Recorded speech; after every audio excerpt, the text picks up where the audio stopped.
Welcome to the State of the Buccaneers podcast. I'm your host, Jacob Pfefferkorn, and this is the biggest and only fan run podcast of the East Tennessee State Buccaneers. We'll get right back to you after the tune.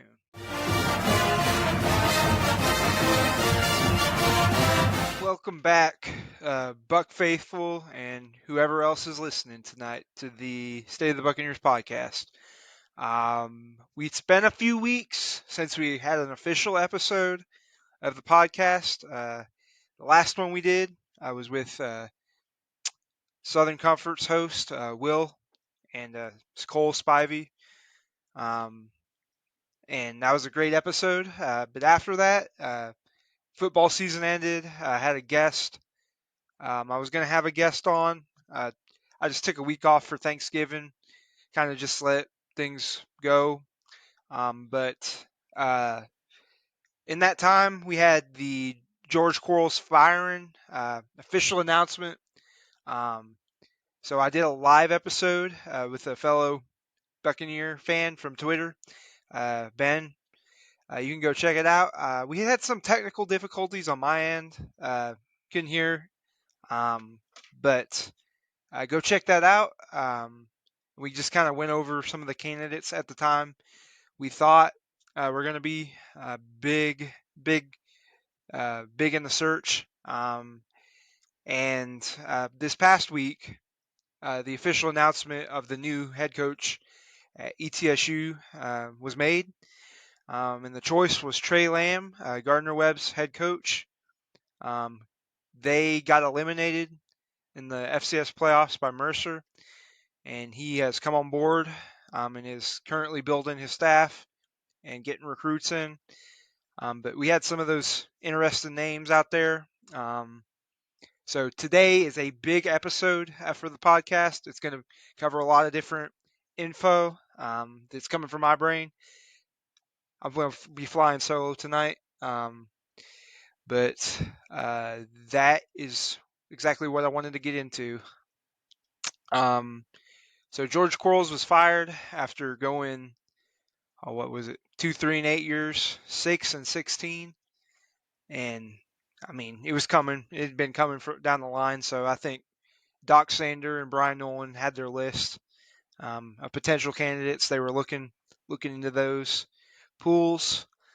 There were a lot of interesting names thrown out there. Me and Ben hit a lot of the nails right on the money.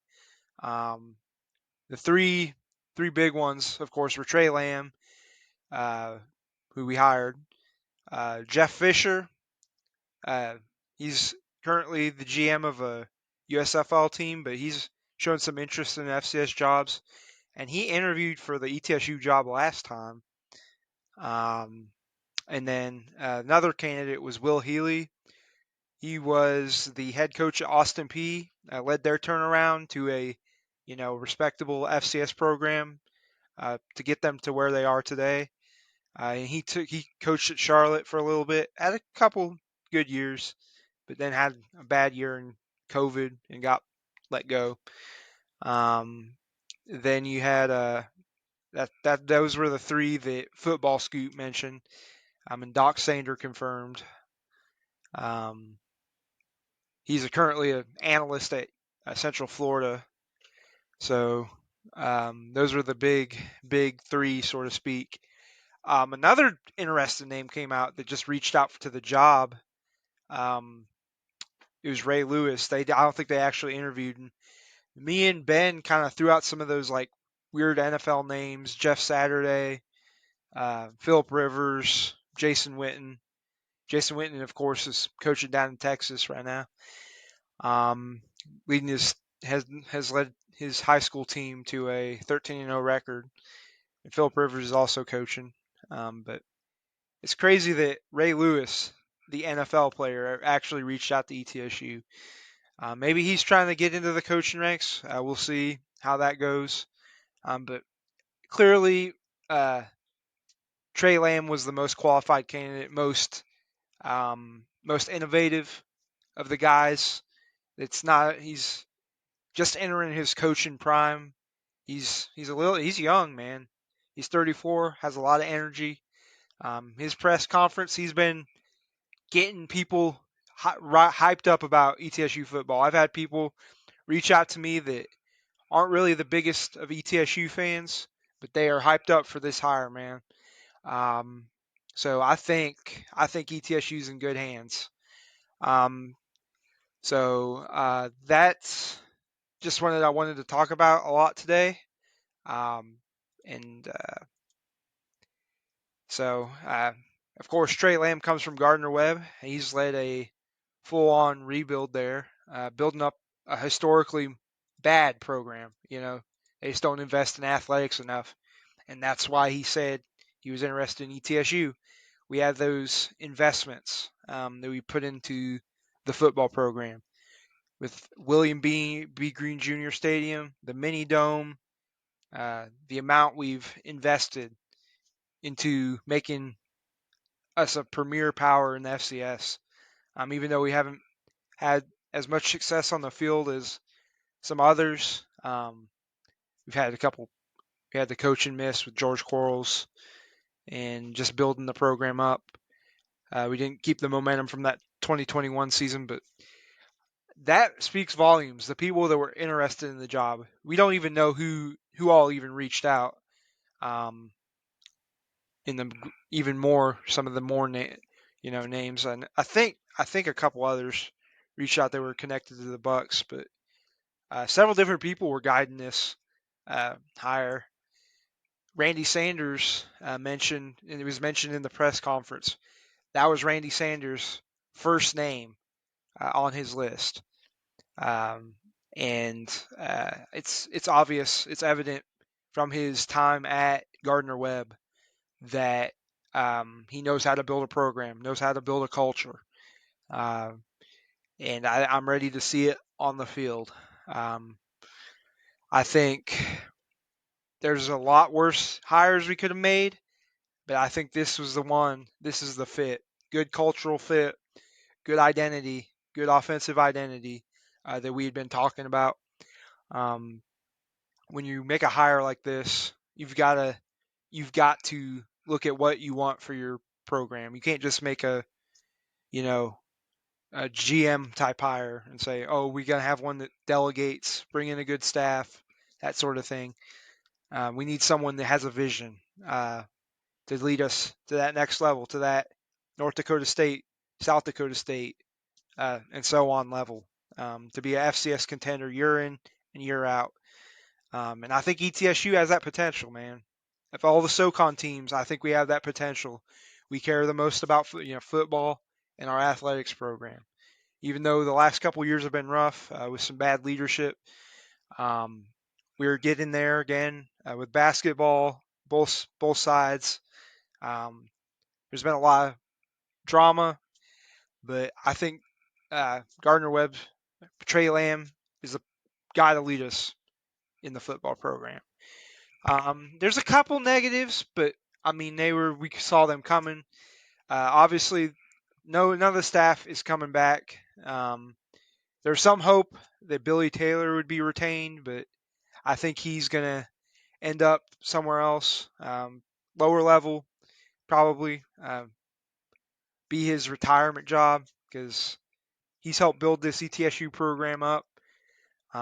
Someone threw out Carson Newman, head coach, is a possibility. Go coach high schools somewhere. If not that, go be defensive coordinator. Um, and then maybe another FCS program even, if a team would have him. Um, I think that's where he's going to have to look. I don't think he's going to get a D1 head coaching job. I think all the times he's been passed over, I just think he's probably content being a DC, or a head coach at a lower level. I know he had been offered Knox Catholic, I think, before he came back with Quarles. And I'm sure he's regretting. Well, I mean, he's a Buck, so he probably still enjoyed being at the program, but he's probably gonna go find something. He'll find something. He's a talented coach, and that's the thing that sucks. Just a lot of guys that have been loyal to ETSU for several years, they're not gonna have a home anymore. Both in the coaching staff and the uh, on the field. There's a couple players that wanted to come back, but since Tre Lamb is running the air raid, the he has decided to move on from any QBs in the offense. Tyler Riddell, I kind of wanted, I really wanted him back, man. He is a buck through and through. He has been through some tough times, put his team on the back. He's one of the better ETSU QBs of all time. He's led the Bucks to one of their best seasons ever. Um, that that is, you know, I'm always going to be grateful for him for that. But he, the coaches told him not to come back. He won't be back. Baron May won't be back. I'm assuming Timothy Dorsey won't be back either. Tre Lamb's looking at getting a few portal guys in. He may bring over his QB from Gardner Webb, uh, Jalen King. Correct me if I'm wrong. He was an FCS All-American freshman this year. Um, his stats were all right, but I mean, he had the potential, at least on the passing side and the rushing side. He had about 400 yards and five-ish touchdowns. Let me look it up. Um, let's look up. I can share my screen for a minute. Let's see. Let's just share my screen. I can share my screen. Let's not get on Riverside because this will be. I know there's a lot of portal guys, but we'll look at Jalen King real quick. He had 11 touchdowns and 8 picks. I know some people might say, "Oh, that doesn't look too great," but for an FCS freshman, especially the level we're at, these stats are pretty nice. Especially if he brings in an athletic presence. Um, he's going to be there and develop someone that can run Tre Lamb's offense. Um, who knows if he goes that route or if he wants to find someone more talented. It's all about the coach's evaluation of talent. There's some hope that we keep some of our defensive studs this year. Sheldon Arnold, I really like to keep him. Some of our younger guys that are just breaking out, I'd like to keep all them together. But Tre Lamb is hitting the portal hard. We'll sort of get into that here in a second. But getting back to the coaching staff real quick, he is bringing his entire staff over, I think, from Gardner Webb, offensive coordinator, defensive coordinator. I think he doesn't have an OC. I think he has two, like passing game coordinator and run game coordinator.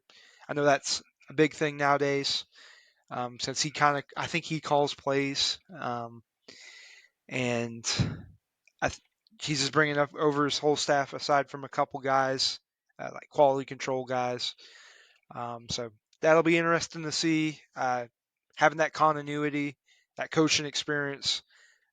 That's something that George Quarles lacked these last 2 years. He didn't have a staff in place. He was kind of melding together different personalities, still meshing out, learning what he was learning how to be a college head coach. Sorry for the slip up there, but he was just learning on the job, and it didn't work out. He was just delegating his stuff to different guys, and I think there was a lack of discipline in the leadership department, and that's what I heard rumors of from several sources. They were closer to the team than I was, and hopefully that changes. The discipline and the uh, commitment to winning. That's what we need as a program.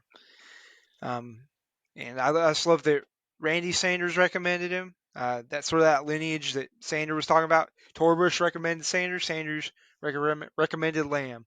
I hope that keeps that tradition going. Um, just the portal. There's been so many guys enter the portal. There's been a ton from Gardner-Webb. I'm not sure how many of them we'll get.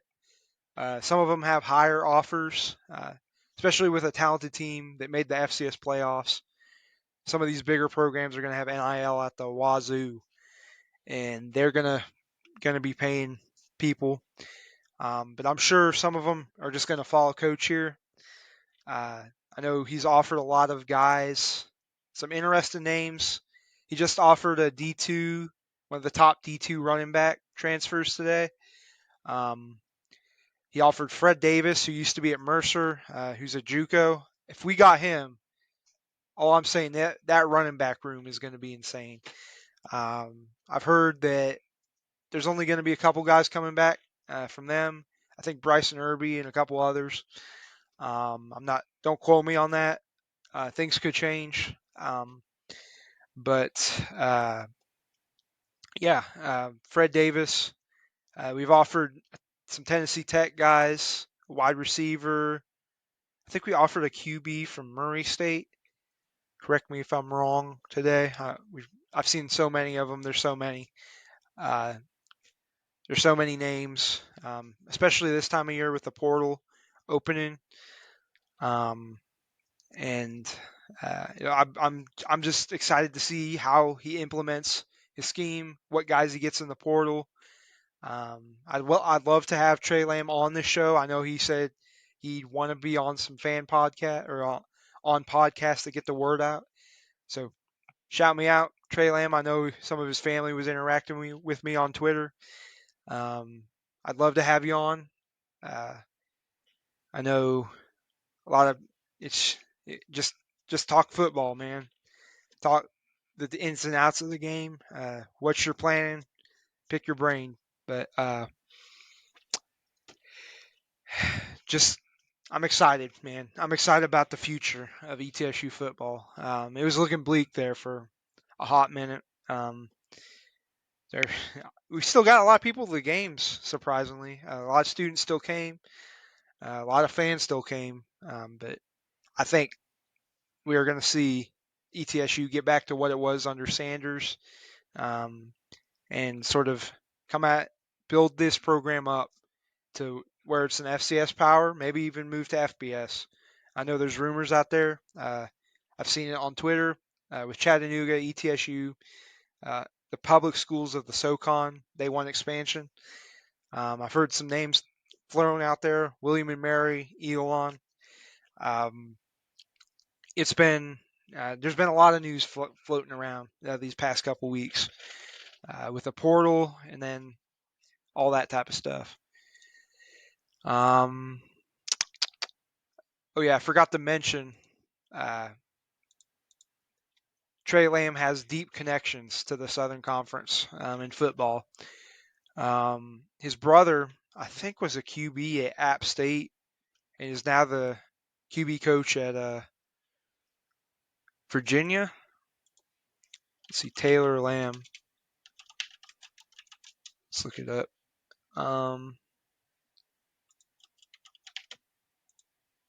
App State. Yep, he was. He was a QB there when they first moved to FBS. He was a successful guy. But Tre Lamb comes from a football background. He is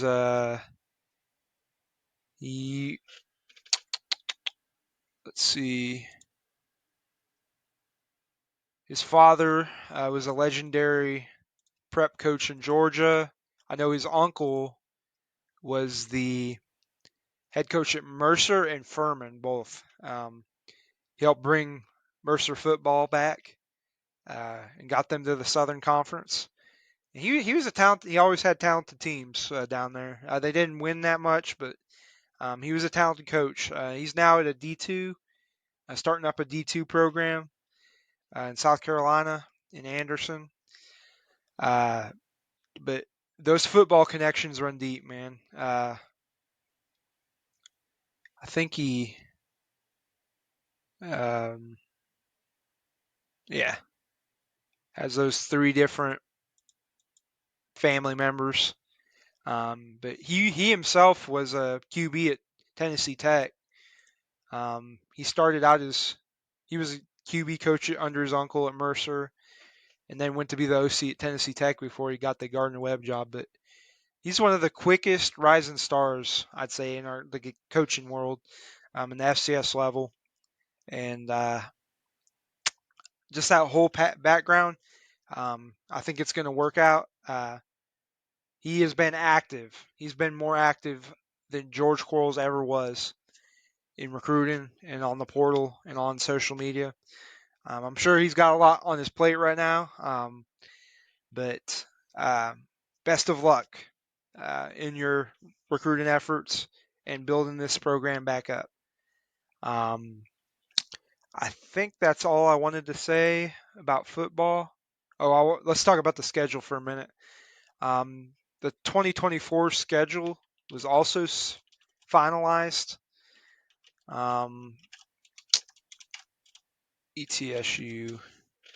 Let's look it up. Football schedule. Football schedule 2024.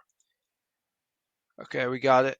Of course, you have all your SoCon games, but the non-conference this year, it is going to be tough for a first-year coach. We start out the year at App State. Um, that's a tough place to play. I went to my first game there a few weeks ago. That is a rowdy place, man, and they are good. They bring back their QB, Joey Aguilar. I'm assuming he's going to be their starter next fall. That's going to be a rough first game. If we can somehow pull an upset, good. If not, oh well.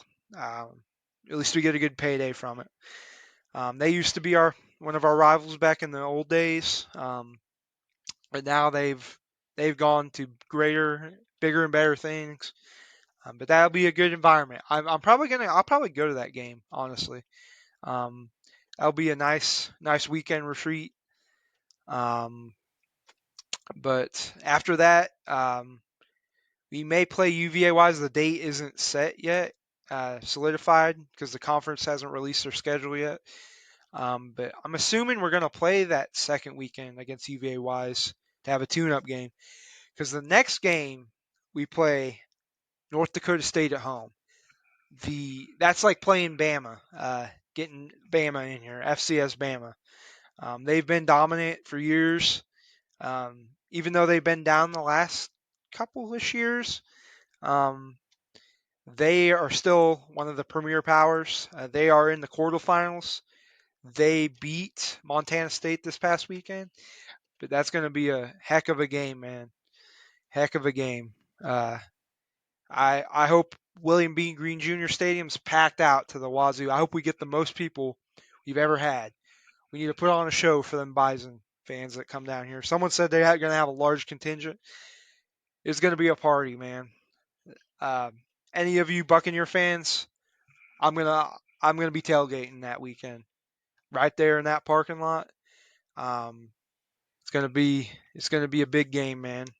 Even if it's a blowout, we got to show out, man. Show what our stadium's about, what our region's about. And I think Tre Lamb's gonna have us ready. I I don't think it's gonna be a blowout. I think we're gonna be ready for that. Um, and then of course we play at Elon. I'm not sure how they're doing. I think they're just an okay team. I don't think they made the playoffs this year. I know in the past they were pretty good under Kurt Signetti, who's now at Indiana, uh, after leading James Madison to several years of success in FCS and FBS. Um, but I think that's all I wanted to say about the schedule right now. It's going to be a tough schedule. Um, anything? Let's look at my plan. I'm just excited, man, and excited for that schedule. Excited for the air raid offense. Excited for Tre Lamb. I'll give you more updates as we get further along in recruiting, as we finalize the class. Signing day comes, and we get more transfer portal news. But I just wanted to talk about a little bit about the environment. I think the there's excitement in the air for ETSU football once again. I don't think anyone felt that these last 2 years after that 2021 season. Something was just off. You know, the amount of players we had enter the portal. I know that's normal nowadays, but we we needed a revival, and I think we got it. So I think that's it for football right now. So I'm gonna transition into the basketball team, um, who have had some highs and highs and lows these past few weeks as the season's progressed. Um, let's see. Let's exit out of all the football stuff. Okay. ETSU basketball. I just wanted to transition quickly with a trivia question. I didn't do that the last couple episodes, but this week I'm going to do one. It has to do with the Davidson game I went to a couple weeks back. I was just going to ask, when is the last time ETSU played Davidson and beat them in Johnson City? Was it A, 2004, B, 2005, C, 2002, or D, 2003? I'm going to give you about 5 seconds. 2, 3, 4, 5. It was A, 2004. They beat them 75-70 on January 1st, 2004. That was ETSU's last year in the Southern Conference before they joined the ASUN. That was as a direct result of dropping football. So it all segues back. But um, yeah, that's about. Uh, they played them twice that year. This was the only scheduled game. They beat them in the tournament as well. So they left the SoCon on a high note. They did play them one other time. I think it was at Davidson in 2005, just as a non-conference game. But yeah, just transitioning into basketball. The season, it has it's been up and down. Um, the high point thus far was that Davidson game. That place was electric, man. That brought back the Freedom Hall we had under Forbes, um, and the previous great teams of the past. I think Brooks Savage has it. The team's not all the way there yet, but that Davidson game, that comeback with how the refs were that night, it was just great, man. All the players stepped up. Ebby, Q, Seymour got in foul trouble, but he came back in, played great at the end of the game. Jaden Parker, of course, being that big old, you know, big old post presence we've needed. He's been great this year. Our depth hasn't been great, but uh, Makai Johnson, great off the bench with his defense. Braden Illick, he's been great. He's been good too. Um, I just think everybody on the team's done a good job. We've had some highs and lows. Uh, Thanksgiving week, we had the Cleveland State game. We played good in that game. Just the turnovers, man. That's what cost us in that game. Um, we had a chance, but the Dutch guy on Cleveland State, he was just too much. I know Q and Ebby played good that game. Let's pull up our stats for the year. I know that game, Ebby, what's his name? Aruna. He played great for Cleveland State. Ebby's been the consistent guy, most consistent player all year as far as scoring. Q's been great, but he's been less consistent. Seymour has been a physical presence. His scoring has been hit or miss, but he's been playing good. We just need to get more points from the bench. That's the big thing. Justice Smith and Struthers. Justice played good against App State, but that App State game was that was kind of a doozy. Our first half shooting performance was terrible, man, just terrible. We came back in the second, stood around with a good App State team. That's in their coach has been in there 5 years, so he knows what he's doing. Has more consistency, has what he wants on his team. Kingsport native, by the way. What's his name? King App State basketball coach. Sorry, I have to look stuff up too. I know him. Dustin Kearns. He's a Kingsport boy. They upset Auburn this past Sunday, but man, it's rough to lose to App State. Those App State fans, man, they are some hellions. I will say that. I know Casey I've had on the podcast. He said he was pointing out is their students were getting out cheered by the ETSU fans, and they were mad at every call. It's like okay, whatever. But I gotta give them props. They're a good team, man. Um, and that was just a rough game. I don't think I talked about Elon and Butler. Uh, those are both losses. The Elon loss was tough. We fought in that game on the road. Butler, we just gave up after getting down like 20 points. I think we just gave up. Let them do whatever they wanted. They're talent. They're a great. They're a pretty good Big East team this year. I will say that. And we just have had our struggles as a first year team does. Learning how to close out games, especially on the road. But on that front, the game against Alabama A&M, we closed that game out. Had some good performances from who was our leading scorer that game?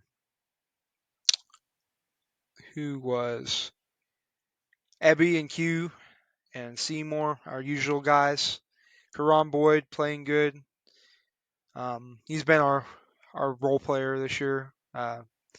He's been our glue guy. I'd say him and yeah, he's been. I think he's been our glue guy.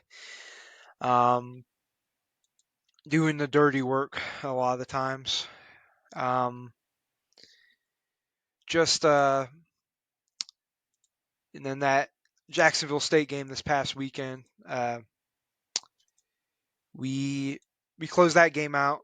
Came down to the wire when it really shouldn't have. We should have pulled away, but we closed out on the road. Evie had another great game. He shot 8 for 15, 6 for 11 from three, 22 points. He was only our only scorer of note. But Jaden Parker clutched up and hit some free throws at the end. Him and yep, yeah, Jaden Parker. It was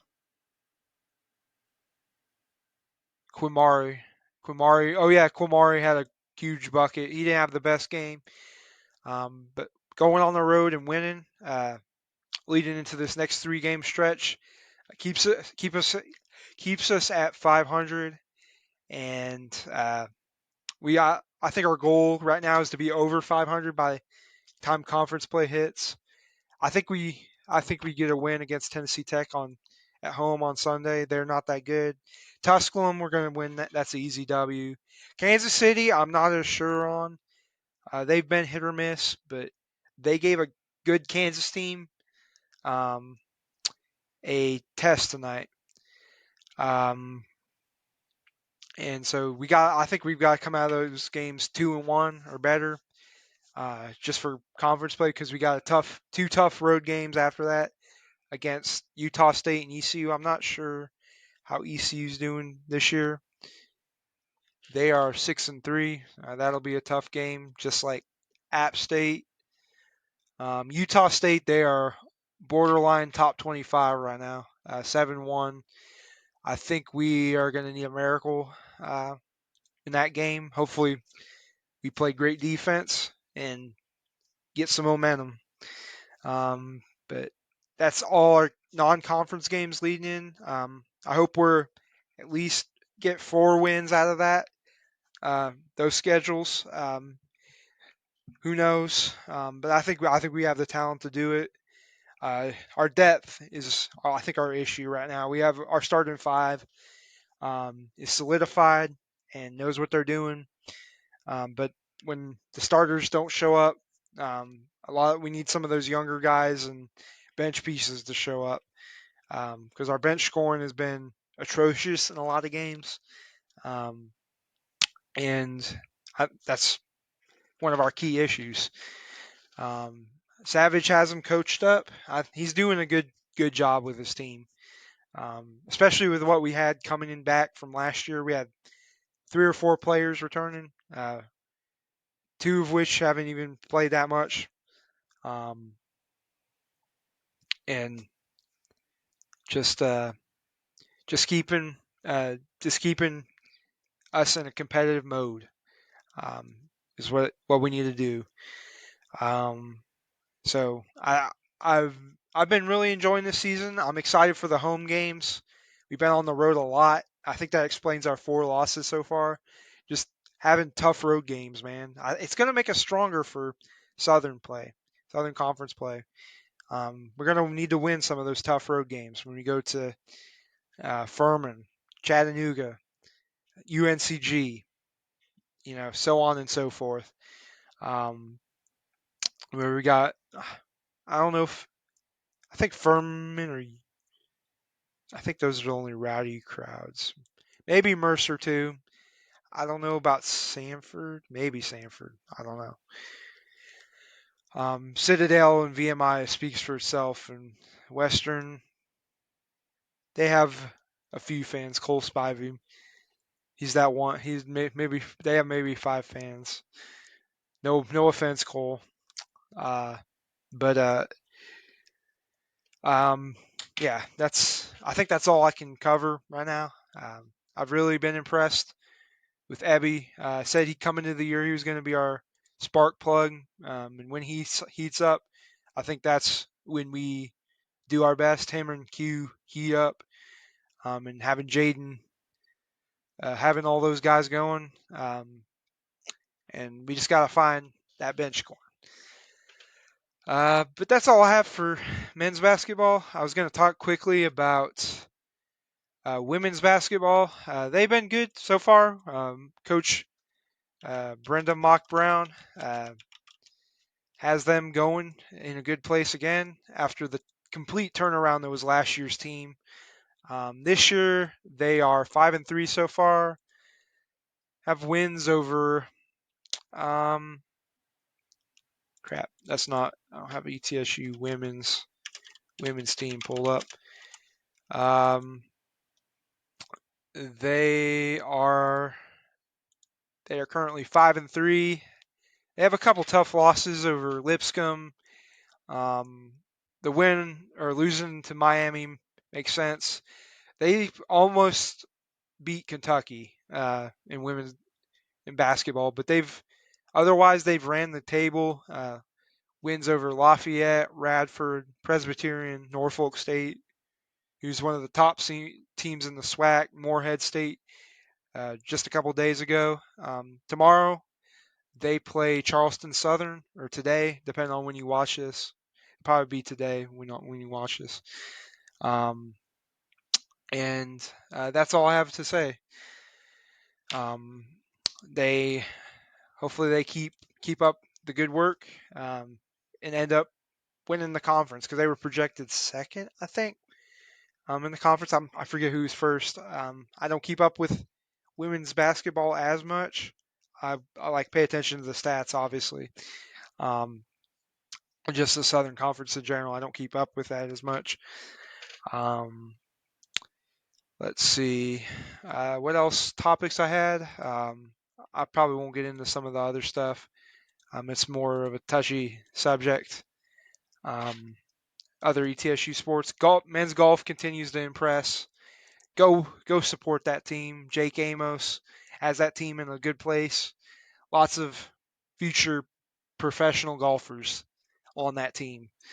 Um, and I can't speak to college golf as much because I don't watch it. I don't think it's even televised. I watch a little bit of um, pro golf, the Masters, all the majors. I root for the guys that came from ETSU, Seamus, um, and oh, I forget his name. He's Polish. He's been doing good. He was in the Masters as well this year. But that's all I have today as far as ETSU athletics. Quickly today, I just wanted to make a special announcement for the podcast. Uh, just a, a partnership that's come about with one of the guys that were responsible for this podcast even existing. Um, Sectator Media. I I'm pleased to announce that this podcast will be becoming a part of Sectator Media, which is my buddy Cody's podcast or media group. He's been running for a few different podcasts he's done. I know he has the Left Turn Cult going good. Um, I know he's talked to me about writing some articles. I need to get on the ball with that. I've been busy with work and all that type of stuff. But I'm pleased to announce that this podcast is officially going to become a part of that network. And the write up will be on there soon. Um, and yeah, that's the only announcement I've had. Another thing I just wanted to say, I'm going to start branching out outside of this podcast. I have some visions of maybe doing another podcast just to deal with some of my other interests. I'm a big movie and TV guy, and I think I'm going to focus in on that, sort of about talk about film in general. Talk about movies I like, love, haven't watched yet, new movies, that sort of thing. I'm in the planning processes of that right now, but I also want to announce that. But I think that's everything for this episode. If you want to support this podcast in any way, just let me know and we'll figure out something. I may get a Patreon going soon, just if people want to donate, help me upgrade my equipment. Um, I I have links. Of course, this is on Spotify. I'm going to try to get this up on Apple Music. I've been working on that. If someone is better at that than I am, please free to reach out. But we have YouTube, Twitter, Instagram. Not on. I don't have a Facebook yet. Um, but go follow us on anything. Rate us. Recommend us to your friends. Um, and help this podcast grow, man. But that's all I have for you tonight. Godspeed and go Bucks and good night.